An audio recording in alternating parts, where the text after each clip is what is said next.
A very good evening to all our ADRA TV viewers. Thank you for joining us today. Now, right from the start, you will notice that your usual hosts, Chantal and Mark, are not with us. However, it will be me, Prabhuk, and my friend and colleague, Amy, who will actually facilitate today's episode. Amy, do you want to describe to our viewers the program we have today? Yes, good evening po sa inyong lahat. My name is Amy and I am here in behalf of ADRA Philippines to be able to share with you the different stories of our staff. And because of that, we have invited a very special guest this evening. His name is Sir Wilson Maranan, and he will be sharing with us his story. But before that, we would like to add a quick shout out po to all of our ADRA Angels. If you notice here, we are holding our very special ADRA Angel mugs. For those of you that we met when we went around the Philippines last March and April, we distributed this very special mugs. So we would like to give a shout out to you. Thank you so much for always supporting ADRA. And so we would like to continue. We would like to proceed now with our special episode today, which is My ADRA Story. This is a very special episode wherein we want to feature the different types of people who work behind the scenes for ADRA. Because we know that for ADRA, there are a lot of things that are going on. But what exactly does ADRA do, and how does ADRA impact the lives not just of the people we reach, but especially of the people working for ADRA? So these episodes are meant to be stories of, shall I say, great men and women who work behind the scenes for the Adventist Development and Relief Agency, and not just here in the Philippines, but around the world. Exactly. Thanks, Amy, for that introduction. If you have been following ADRA TV, you will remember that I was interviewed on ADRA TV a few months ago, actually. And during my interview, I threw out a challenge to someone. And I said, Wilson, the next time you're in the Philippines, you really need to come on ADRA TV and tell us your story. Now, we're very happy to have Wilson with us today. Wilson, thank you for being with us. Sure. Yes, so Sir Wilson, we have been mentioning your name so far, but then let us get to know the person behind the name. Who is Wilson Maranan, and how has he become one of the names that we relate to when we say ADRA? Well, thank you, Amy, Prabhuk, for the very generous challenge and invitation. It's my pleasure. I'm humbled to be part of this conversation, but also I'm very also happy to share the work of God, of Jesus, especially not only in Mongolia, but as you, some of you are aware, I used to work in Sri Lanka. I used to work with Prabhuk before, Yes, working 4 years in Sri Lanka, and we, cliche it might sound, we're just changing one person at a time. And yes, so I'm actually a Filipino by birth. Educated, brought up here, studied, but migrated in the U.S. In 2006. But again, came back to where I belong, and happily working in Asia region as part of ADRA Network. Yes. So, Sir Wilson, maybe just so that we can provide a little bit more of background. Sir, you mentioned, yes, so you are a Filipino. You are from the Philippines. From what province do you come from, Okay, sir? so I came from Batangas City, born and raised in Batangas City, Philippines. Yes, And in so- Batangas, which is a neighboring province Yes, sir. of Cavite. And before you came into ADRA, what was your life like before you entered ADRA? Oh, that's very interesting. In a nutshell, I think I've been in a number of engagements, both professionally as well in the church. But highlights, I used to work in the government under the leadership of President Fidel Ramos, who interestingly passed away a few months ago. I think one of the best presidents of the Republic. I used to work with him in Malacanang. I used to work also in the House of Representatives, 10th Congress, for 3 years, in Batasan Hills, in Quezon City. And after that, I went into the mainstream media. I used to work with Ramon Tulfo, the very well-known journalist and columnist Yes. of Philippine Daily Inquirer. And after that, I went to the academy to teach for 6 years at the School of Development Communication at Batangas State University. So this was a whole profession already before you even entered into ADRA. Yes, yes. Sir, so after this, you mentioned about working for the government, you mentioned about working for mass media, and then you mentioned also earlier about migrating to the US. Is it right to assume that it is when you migrated to the US that you got to meet ADRA? Yes, I'm actually born an Adventist. I know very superficially of the work of ADRA. I know the meaning of ADRA, ADRA, doing humanitarian emergency work, up to that.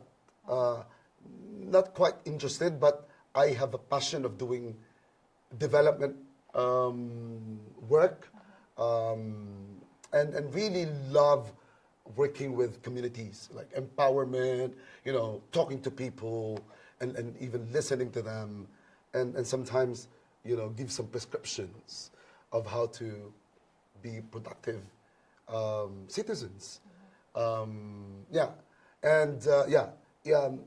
Literally, when I was in the U.S. after I studied my international development postgraduate degree, that I stumbled and got interested in working with ADRA.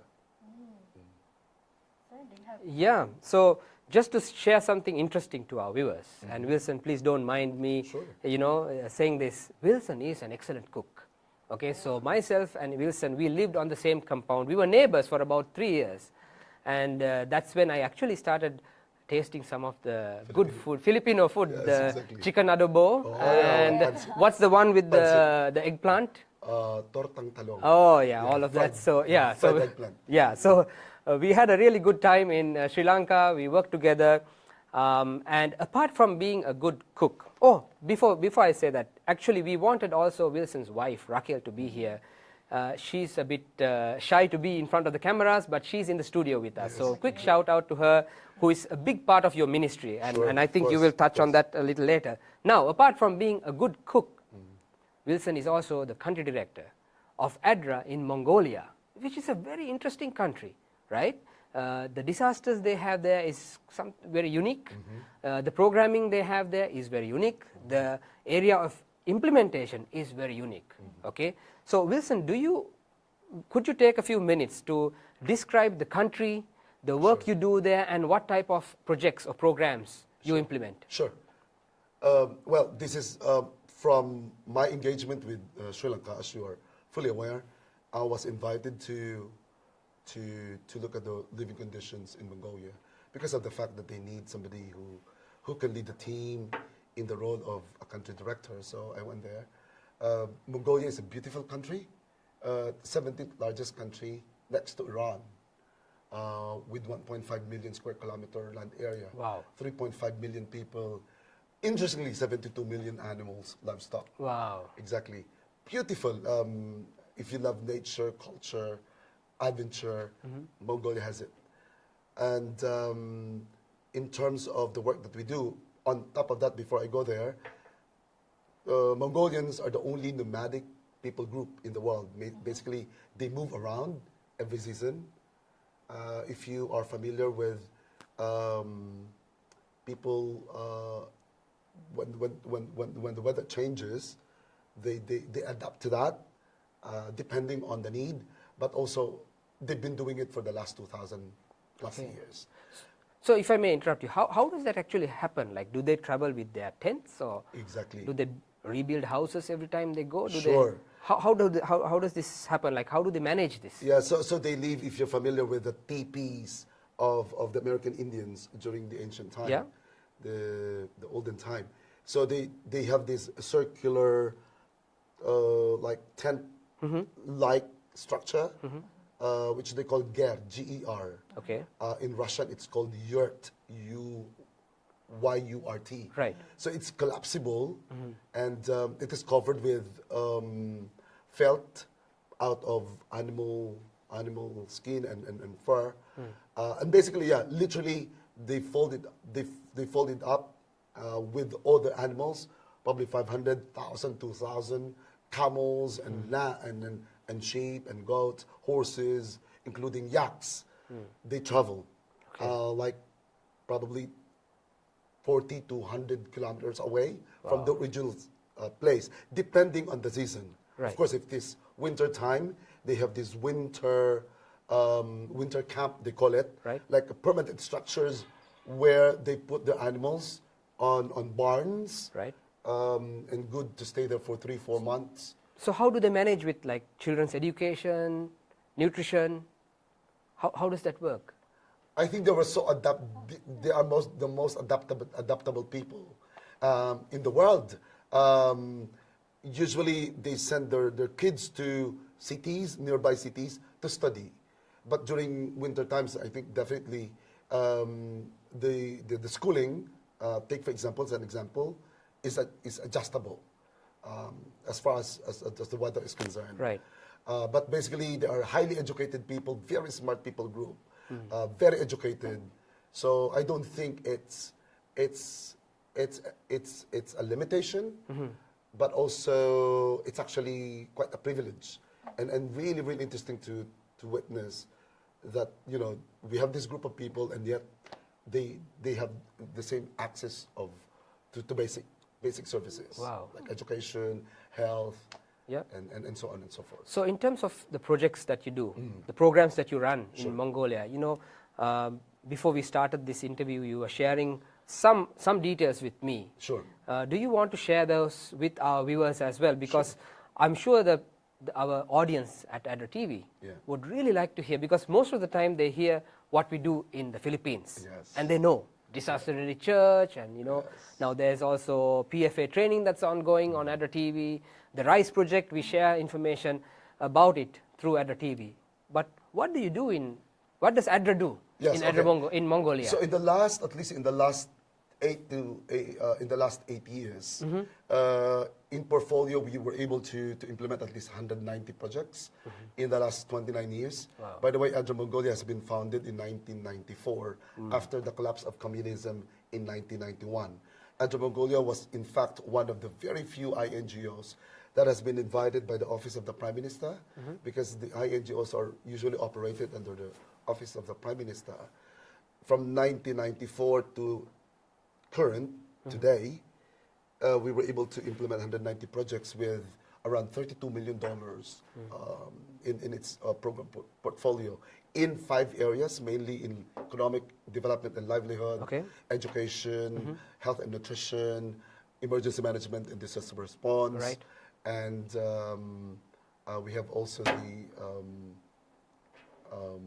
agriculture. Right. So right now, we are focusing on organic agriculture. Right.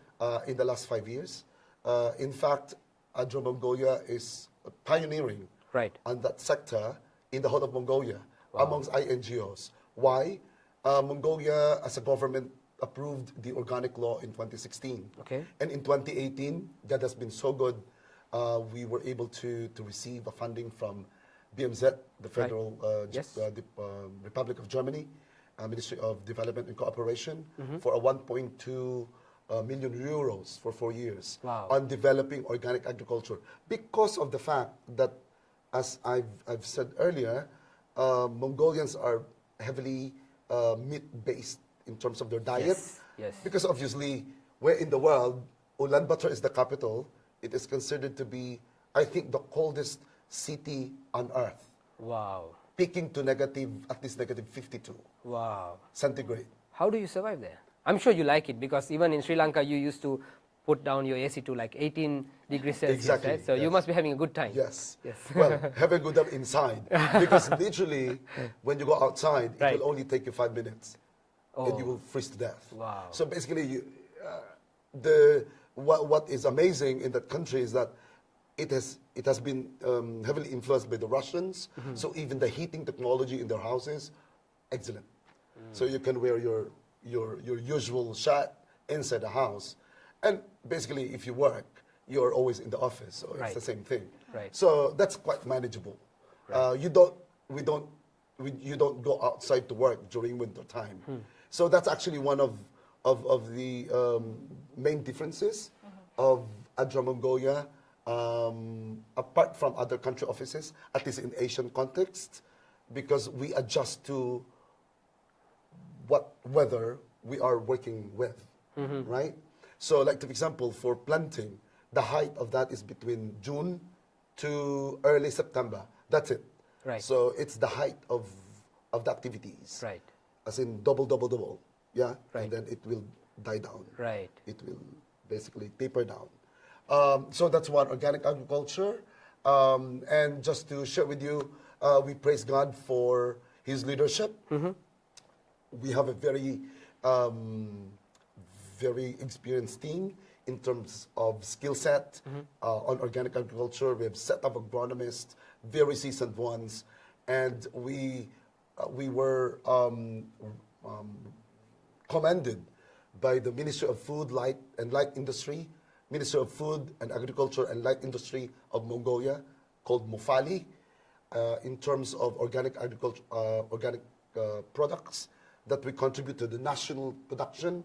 From our project alone, from partnership on organic agriculture, POAG in short, we contributed 89.4% of organic products in the country in 2022. Wow. So that's quite remarkable. That is. And now we enjoy that opportunity to always, being consulted or being part of the conversation in the national level in terms of organic agriculture. That's one. Two, we do the climate change adaptation project, a pilot project on pastoral land management. We use the holistic management approach of obviously desertification, erosion, globalization, global warming. These are the byword in terms of how to mitigate all these issues globally. So in Mongolia, we are piloting a project where we are partnering with an international organization called Savory Institute to apply this holistic management approach. Right. Meaning, it's not the approach itself that will solve or that will contribute to the mitigation of the problem, but it involves the whole community, the herders, the animals, the public bearers, of course the people.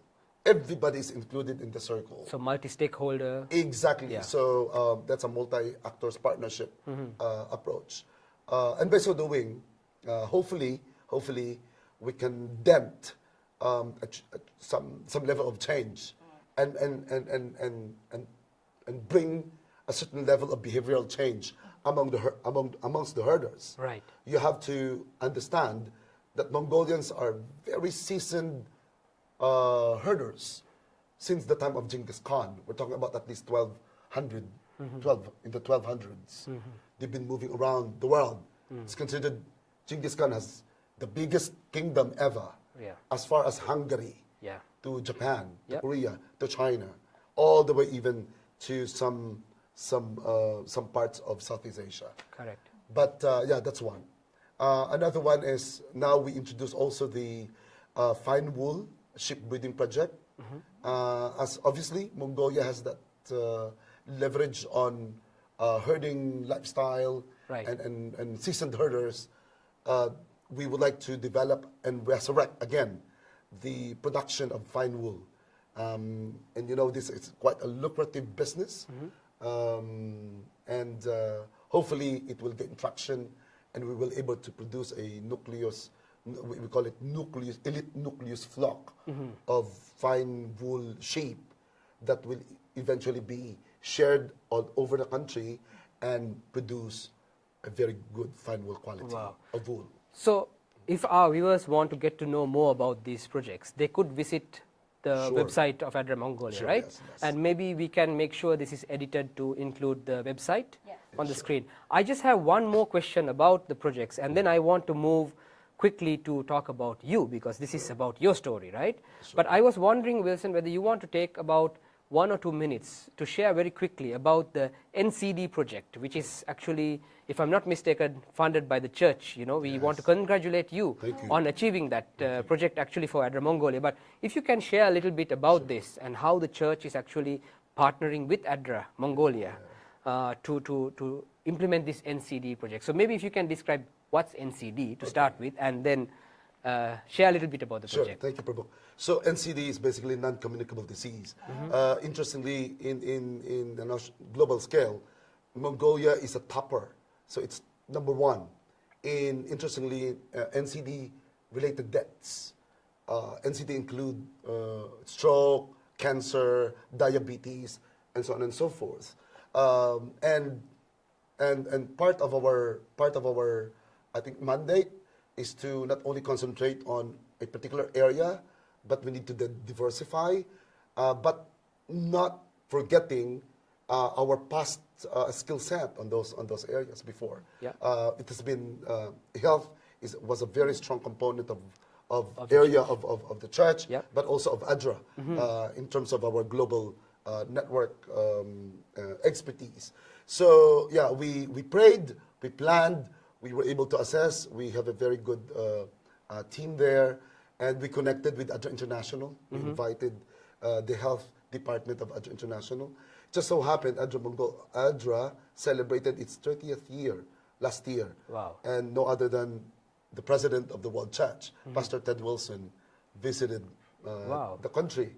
So it was like, okay, let's have a very good conversation. Let's discuss the need, how ADRA, because we're trying to strengthen also ADRA and the church, how we can collaborate, how can create that synergy between our mission, our offices, but also because we believe we work as one. We work for Jesus. Yes. Full stop. Yes. You know? Yes. And we are very humbled that the church was quite attentive, but also very interested in connecting with us. So I don't want to go into the details. After 8-9 months, we got the funding of $500,000 for Wow. 36 months. Wow. On this NCD project.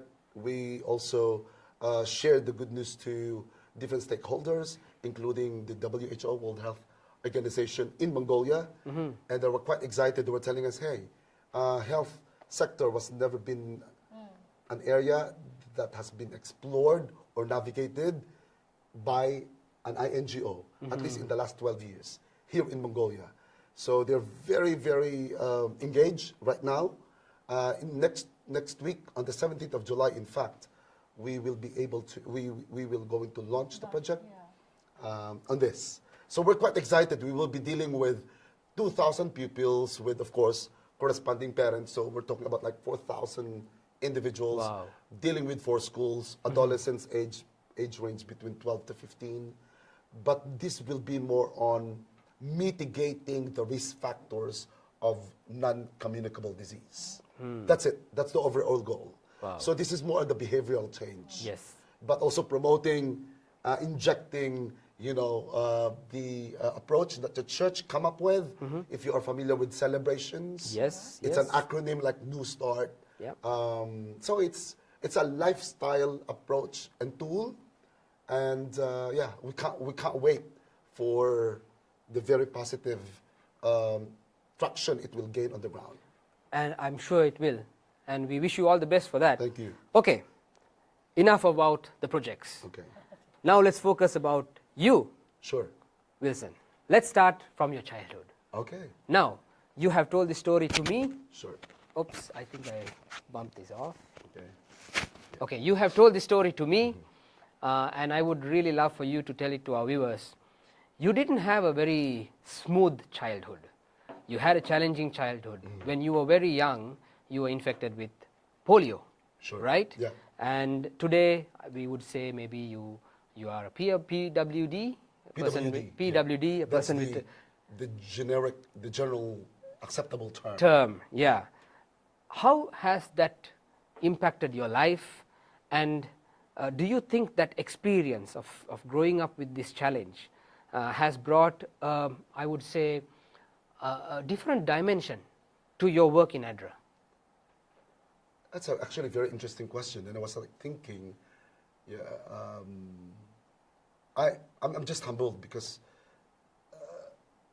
when I understand, of course, because of my parents' upbringing, I think worldview as well, but more on the upbringing, parenting role that my parents really played during my growing up years. I grew up with a very marred identity. You know, growing a person of PWD, person with disability, in a developing country is far different from somebody with the same situation growing up in the West. Take for example, we're talking Worlds apart. Worlds apart.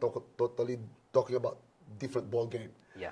But the thing is, when my parents continue to inculcate to me, you know, you are loved by God, you know, God has a special purpose for you. Wow. Very reinforcing, very encouraging. And yet, when I come to realize my identity in Christ is what matters, that changed the game.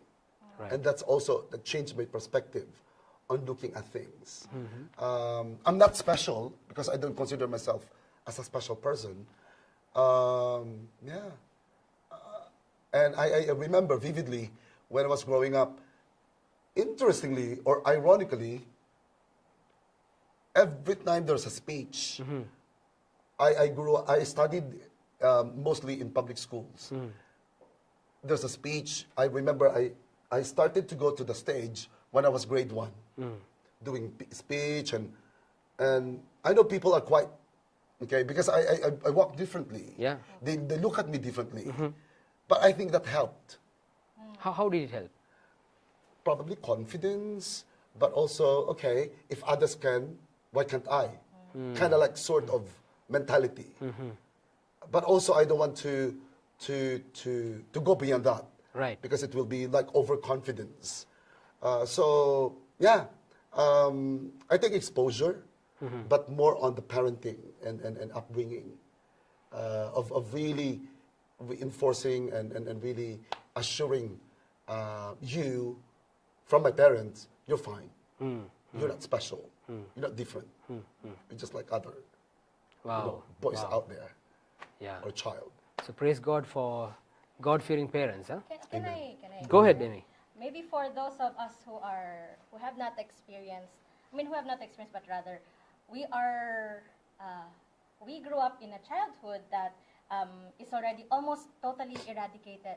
We totally do not know what polio is. Exactly. Yes. And That's so true. when we 1991. talk about polio, it's something that's like, what's that? Because we don't have a lot anymore. This is one of the benefits of having a vaccine. Exactly. That we now do not know the impacts that it could have. But can you, sir, just a little bit for those of us who were Go ahead. born after the vaccines were created, what exactly is polio and how did it affect your life? I think the way I look at it, I'm not a medical professional. My wife is a nurse, so she can explain it better than me. But in my own for the sake of myself research, satisfaction, so I delved into the topic. So poliomyelitis is actually a virus. It is not, you can't contaminate with that. It's just like a virus. It's just like, I think, like COVID. In 1974, I was born 1971, so obviously I'm turning 52. But there was an epidemic In the Philippines. in the Philippines, but Right. not only in Philippines. All It's quite over. like probably Right. some countries, not globally, especially in developing countries, Countries. like Africa, Asia, Latin America, and even in the U.S. I see some people with polio as well. So it's quite a global thing. You will get. I got a fever, or somebody will get a fever, a child especially, most vulnerable are the kids. Will get a fever, very, very high. The virus will attack your muscles. Okay. And that's the reason why if you have a polio, the very obvious Symptom? Or? obvious sign that you have a polio is basically you have an atrophy. Your muscles are atrophied, meaning they become thin Right. because the virus attacks the muscles. And that's it. It weakens your muscle. If it is severe, polio usually attacks the limbs, your upper and lower. In my case, it's my left leg, a little bit of the right. Right. But again, in my village, my mom was telling me we were 8, and all of the 8, I think 4 are my cousins, but I was the worst case. My mom was telling me there was no day, there was no, except for Sabbath, no Sunday. I diligently brought you to this physical therapist for 365 days. Wow. On the 7th month, the doctor or the PT saw the progress Wow. that you are responding to the. I remember that, Oh. interestingly, because my mom was like, do you remember that? I was 4 years old. Is that the guy with the dog with long ears? And just, yeah. And I can remember those wires of different colors electrifying my nerves. Muscles, yeah. My muscles. Wow. Okay. That's it. And I started to walk. My mom was telling me, Wilson, actually, I was shouting, I was crying out to God. Because the PT was telling me, Miss, ma'am, I think I can only heal your son, and he will be blessed if he can walk with crutches. But the Lord has a different plan, Yes, yes, indeed. Wow. right? Yeah, yeah. Not just walking through like normal streets, but climbing up the mountains of Mongolia And going- Sri Lanka. going to the hills of Yeah, Nueva yes. Elia, visiting our Definitely, Tea definitely, Estate yeah. community. Doesn't hold you back at all. Now, how many years have you been with ADRA now, Wilson? If I will be excluding the internship full Okay. time, I started in 2016 Okay. as an interim, remember? Right, yeah. That's the time that we first met in Sri Lanka. So 2016 up to this moment. Okay. So So, how many years is that? Like 8, yeah, 7? yeah. So, is there an experience while you were in ADRA Sure. that changed your life? Some experience. Oh, And maybe yes. you could share it briefly with us. Sure. I definitely that validated my view in life. I remember when I was interviewed in ADRA, when I entered as an intern, I was asked, "What is poverty?" I'm just like, well, poverty for me has 2 meanings. It's basically material lack. That's what the Yes. dictionary says, and poverty of the mind. You know, because there are so many people, Yeah. and I'm part of that. I grew up poor, and so poverty to me is not foreign. You know, I'm on it. I'm not saying, you know, I'm rich now. I'm rich in friends and relationships and experiences, but yeah, that give me a whole dimension of poverty in terms of understanding that one, when people says that I'm poor and they resign to be poor, that's quite challenging. Because it will take a while for them to understand, hey, no, you're wrong. Yes. You can free yourself from poverty. It's a by- mindset. Exactly. By 1, 2, 3, 4, 5, depending. You Right. know, there's Yes. so many ways. Yes. Yeah, of course. The Lord has been so good. We were given the mind to think, but also to analyze. But 2, also, the more that it gives me that joy of sharing my own experience of being poor to them, that things can happen, things can change. Just trust in God Yeah, Yes. and trust in your skill set. yeah. You can win over poverty. That's So so true. Amy. Yes. So, sir, you were like, there's one question here that I want to ask, but especially with regards to your experience, I'm sure there are many characters in the Bible that you can relate your life to. But if you would choose one, one biblical character that you would maybe best describe your, not really best describe your story, but rather you feel that you could relate to. This is my story. to be honest, I don't know. For some reason, I'm quite consistent with the personality of Moses. Moses, of course, he was brought up in a royal palace with royal household and and whatnot. But in a way, the Lord, I believe I'm God's son, Yeah. and we are princes and princesses of heaven. But the thing is, he was very reluctant, and doesn't know how to speak. I think that's he thinks that his disability, right? And that's, Lord, can you use my brother Aaron to speak for me? And the Lord was so merciful, you know. Okay, I will use Aaron to speak for you. But the way the Lord empowered him, the Lord trained him, it took him 40 years in the wilderness. It took him 40 years in the desert to understand, to undo, you know, all the things that has been inculcated in him, you know, as a person. Because he was actually groomed to be the next Pharaoh, Yeah. right? Yeah. And yet, nah. I love God. I would like to follow him. And for me, that's quite strong. But also, because see, I'm coming now from a context of being an Adventist person. You know, I never studied in an Adventist school, except for 1 year. I was grade 4. Ah. So Okay. Yes. that's it.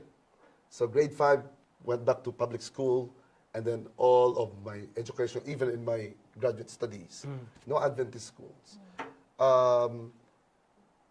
But I'm humbled that the Lord gave, you know, continued to give me that level of understanding. It's not about who you are, it's about me who is training you, and I love it. And that's where I think Moses, going back to the character of Moses, he depended on God. But he was very raw. Lord, I can't lead these people. I can't speak. These are your 2 million Israelite, you know, followers. Yeah. But Laban, the father-in-law, you know, hey, Moses, just divide the group into, you know, into tribes, Yeah. and like that. And I think the Lord is continuously teaching us, teaching me. But also that's what he did to Moses as well. The rest was history. Yeah. Quite powerful story, at Yeah. least for me, as a person. Yeah, that's, yeah. So I hope you are not finding the questioning too challenging, Wilson. No, no. But we have an interesting question. Sure. Okay. If you could describe your experience in ADRA in just one word, what would it be and why? I think I can aptly say that it's all about mission. Mission. That's the word. Mission. Why mission? I might be weird. Because when I was, I remember when I was even in college at the university, my professor just abruptly asked, so how do you see yourself in the next 5-10 years? And when the question, you know, prompted me to speak and share, I told my professor I would like to be a missionary. And I was taking film and audiovisual communication at the University of the Philippines, College of Mass Communications. I'm like, you must be barking in the wrong tree.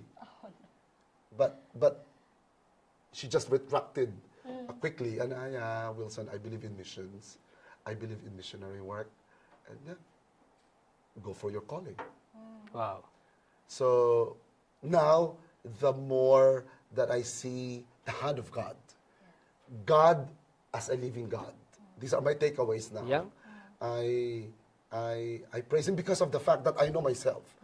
I'm an ordinary person, nothing special. And sometimes things are overwhelming, Prabhu. Amy, as you know, in the work Yeah. of ADRA. Correct. It's like, why am I here? What I'm doing?